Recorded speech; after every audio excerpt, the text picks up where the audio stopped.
Hi friends, ఈరోజు ఒక చక్కని విషయాన్ని మీకు చెబుదామని వచ్చాను. వినేద్దామా?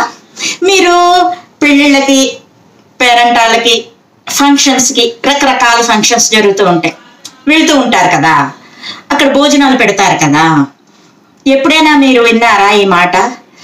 ఈరోజు పంచభక్ష పరిమాణాలతోటి భోజనాలు అమర్చారు వాళ్ళు, ఎంత బాగున్నాయో అని కొందరైనా మెచ్చుకోవడం ఎప్పుడైనా విన్నారా, చూసారా?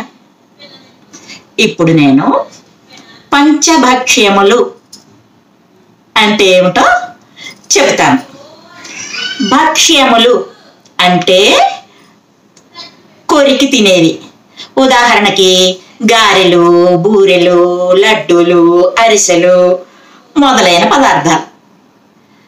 దీని తర్వాత భోజ్యములు అంటే నవ్వులుతూ తినేవి.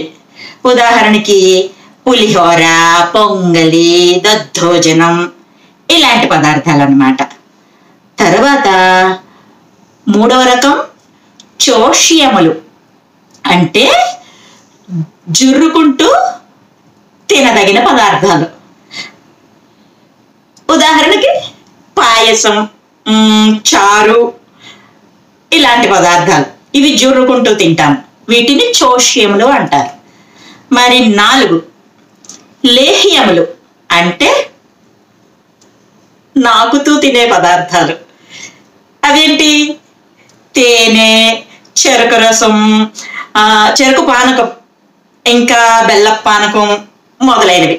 ఇవి నాకి తింటాము, వీటిని లేహ్యములు అంటారు. చివరగా పానీయములు అంటే ద్రవ పదార్థాలు, అంటే తాగేవన్నమాట. మజ్జిగ, పాలు, పళ్ళ రసాలు ఇలాంటివన్నీ పానీయాల కోలోకి వస్తాయి. 5 అర్థమయ్యాయా?